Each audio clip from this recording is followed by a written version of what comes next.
You ask Tiger to solve. This deals with linear equations with one unknown.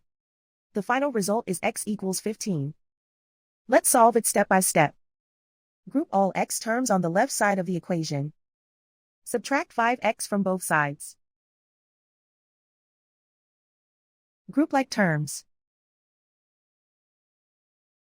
Simplify the arithmetic. Group like terms. Simplify the arithmetic. Group all constants on the right side of the equation. Subtract 8 from both sides. Simplify the arithmetic.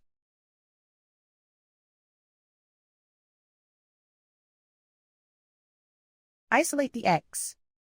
Divide both sides by -2. Cancel out the negatives. Simplify the fraction. Cancel out the negatives. Find the greatest common factor of the numerator and denominator. Factor out and cancel the greatest common factor. And so the final result is x equals 15.